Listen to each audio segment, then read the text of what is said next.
Hello student. आज का हमारा टॉपिक है relation between load intensity, shear force and bending moment. Last video में मैंने आपको shear force, bending moment, types of beam, types of supports के बारे में बताया था। ओके, तो अब बात करते हैं कि आखिर लोड इंटेंसिटी, शेयर फोर्स और बेंडिंग मोमेंट में क्या डिफरेंस, क्या रिलेशन होता है। लोड इंटेंसिटी की बात करते हैं तो क्या होता है लोड से, किसी बीम पे जब लोड अप्लाई करता है, कुछ अमाउंट का लोड अप्लाई किया जाता है, तो वो लोड का अमाउंट ही उसके उस बीम के लिए लोड इंटेंसिटी कहलाती है। शेयर फोर्स ऑलवेज इस लोड इंटेंसिटी के अगेंस्ट बीम हमारा एक रिएक्शन फोर्स लगाती है। उस रिएक्शन फोर्स को हम शेयर फोर्स कहते हैं।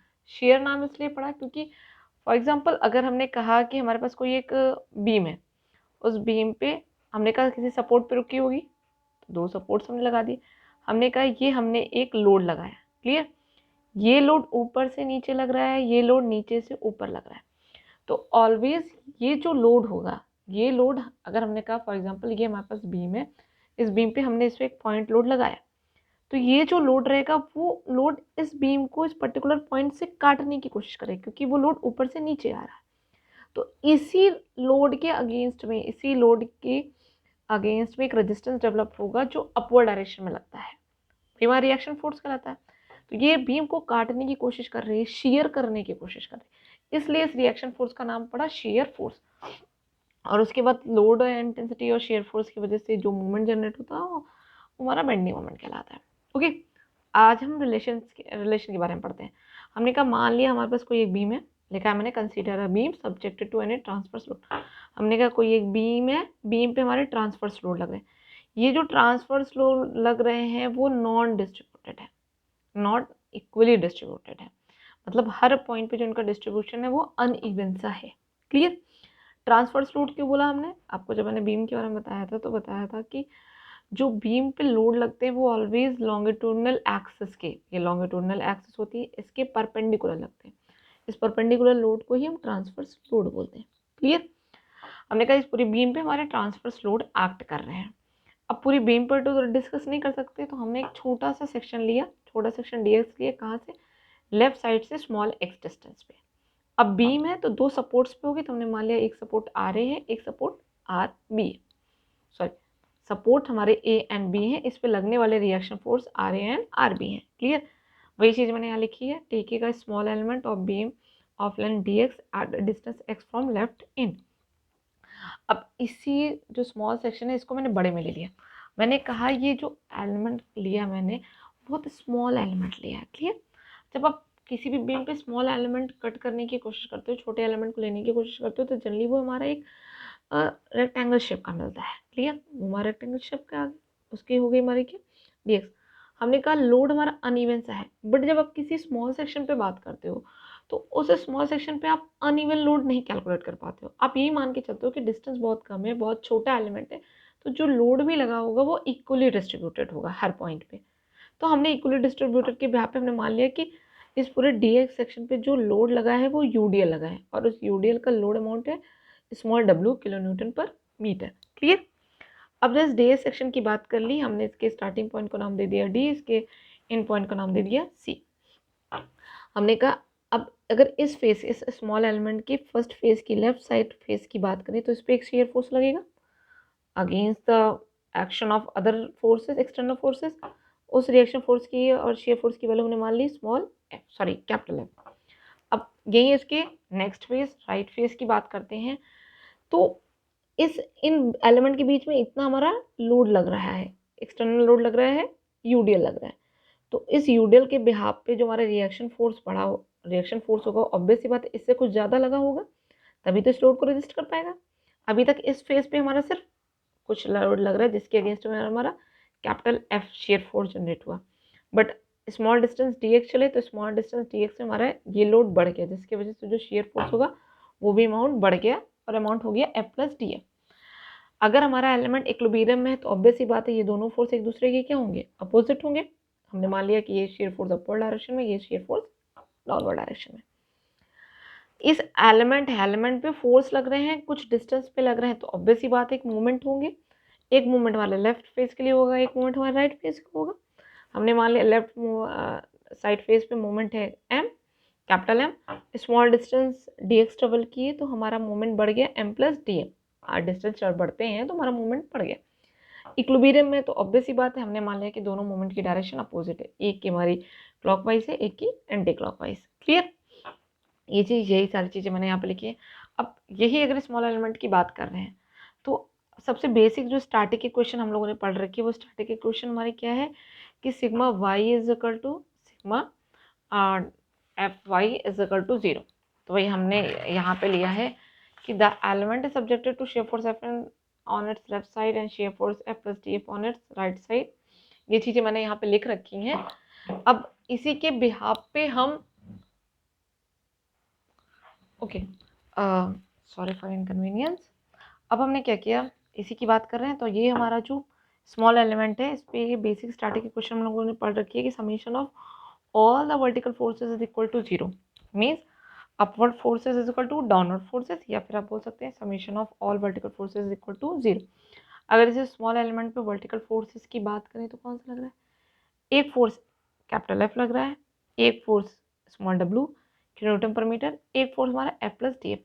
हमने मान लिया कि जो वर्टिकल फोर्सेस है वो हमारे पॉजिटिव है, जो डाउनवर्ड फोर्सेस है वो हमारे क्या है, नेगेटिव। तो अब इसकी बात करें तो हमारा हो जाएगा F minus small W UDL है, UDL small W kilonewton per metre है। अगर इस पूरे सेक्शन के लिए हम लोड की वैल्यू की बात करें कि यूनिफॉर्म डिस्ट्रीब्यूटेड लोड की टोटल वैल्यू क्या हो जाएगी, तो क्या हो जाता है small W into D X, load intensity into D X. तो small W into D X, ये फोर्स भी नेगेटिव डायरेक्शन है तो minus F plus D F is equal to 0। Solve करिए, minus W into D X minus F minus D F is equal to 0।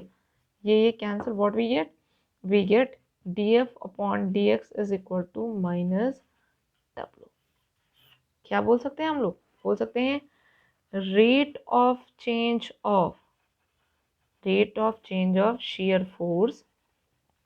shear force with respect to x is equal to load intensity। Clear, बोल सकते हैं D F by D x है तो क्या हुआ, rate of change होना किसका, F का। एफ क्या है हमारा, शेयर फोर्स, किसके रेस्पेक्ट में, एक्स के रेस्पेक्ट। किसके बराबर होगा, लोड इंटेंसिटी का। Negative science means opposite in direction.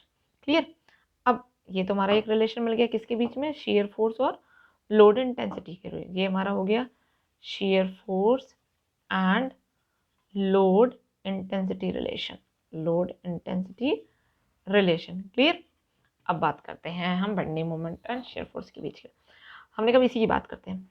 हमने कहा अब हमारे पास बेसिक इक्वेशंस होती हैं, स्टैटिक इक्वेशन होता है कि summation of all horizontal forces equal to 0, summation of all vertical forces is equal to 0, summation of all moment is equal to 0।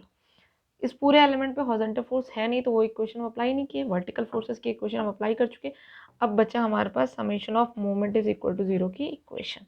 Clear, तो हम कहते हैं पॉइंट सी के अबाउट मोमेंट लेते हैं। किसके अबाउट लिया हमने, पॉइंट सी के अबाउट। हमने पॉइंट सी के अबाउट सॉरी लिखेंगे आप, taking moment about point C, point C के अबाउट मोमेंट लिया, मोमेंट लेते हैं। तो अब एक आपने कह दिया जो वर्टिकल फोर्सेस से चल रहा है, जो क्लॉकवाइज को आपने बोल दिया clockwise positive, anti clockwise negative. Clear, okay, यहाँ से स्टार्ट करते हैं। इस फेस पे बात करते हैं तो एक हमारा पहले से ऑलरेडी लग रखा है मोमेंट एम, किस डायरेक्शन में, क्लॉकवाइज तो पॉजिटिव, प्लस एफ कितना डिस्टेंस लेके ट्रेवल करेगा, डी एक्स। पॉइंट सी के अबाउट मोमेंट लगाना है तो F into D x, positive direction, क्यों, क्योंकि क्लॉकवाइज कर रहा है। अब बात करते हैं यूडीएल। यूडीएल लगा है, अगर यूडीएल की बात करें upward direction, sorry upward to downward direction में लगा, इसके मूवमेंट की बात करें तो ये मूवमेंट किस डायरेक्शन में करेगा, एंटी क्लॉकवाइज। कैसे में, एंटी क्लॉकवाइज। तो माइनस यूडीएल के लोड की वैल्यू होगी W into D X. UDL always C centre of gravity पे काम करता है, तो सेंटर ऑफ ग्रेविटी की पॉइंट सी से डिस्टेंस कितनी हो जाएगी, इस डी एक्स के लिए सेंटर ऑफ ग्रेविटी की वैल्यू हो जाएगी डी एक्स बाई 2, तो इसका हो जाएगा डी एक्स बाई 2। क्लियर, अब एफ प्लस डी एक्स लग रहा है पॉइंट सी के अबाउट, इसकी कोई डिस्टेंस नहीं इसलिए 0। मूवमेंट है हमारे पास किस डायरेक्शन में, anti clockwise direction, minus m plus dm is equal to 0. This is just of m is equal to 0. Clear? Solve करिए. m plus f into dx minus small w dx square by 2 minus m minus dm is equal to 0. ये cancel हो गया. what we get? dm is equal to f into dx minus small w to dx square by 2. देखिए dx हमारा क्या है? dx हमारा एक small element है, बहुत छोटी सी क्वांटिटी. अब छोटी सी क्वांटिटी है और उसका स्क्वायर कर देंगे तो ऑब्वियस सी बात और छोटी वैल्यू हो जाएगी. तो हम ये कह सकते हैं कि छोटी सी बहुत छोटी वैल्यू को किसी से भी मल्टीप्लाई करें तो सोल्यूशन हमारा रिजल्ट भी बहुत छोटा ही आएगा. इसलिए हम मान के चलते हैं कि ये वैल्यू हमारी निगलेक्टेड हो गई. ये वैल्यू हमारी क्या होगी? निगलेक्टेड हो गई. तो हमारा आगे answer sorry D M is equal to F into D X. F is equal to आ गया D M upon D X. मिल गया हमें. क्या रिलेशन मिला हमें? Means rate of change of bending moment with respect to x is equal to shear force. Clear? हो सकता है rate of D by D X कहता है rate of change of bending moment M bending moment with respect to X किसके बराबर होगा? Shear force के. Okay. अभी जब आप न्यूमेरिकल करेंगे तो एक उसमें न्यूमेरिकल में एक पॉइंट आता है या फिर एक रिलेशन है, जान लीजिए. कहते हैं at the point of zero shear force. किस पे? At the point of zero shear force the bending moment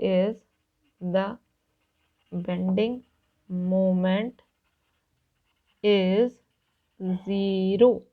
sorry, extreme bending moment is maximum. At the point of zero shear force the bending moment is maximum. कैसे कहा है कि जिस point पे हमें shear force की value 0 मिले उस पॉइंट पे बेंडिंग मोमेंट हमारा मैक्सिमम होता है. कैसे?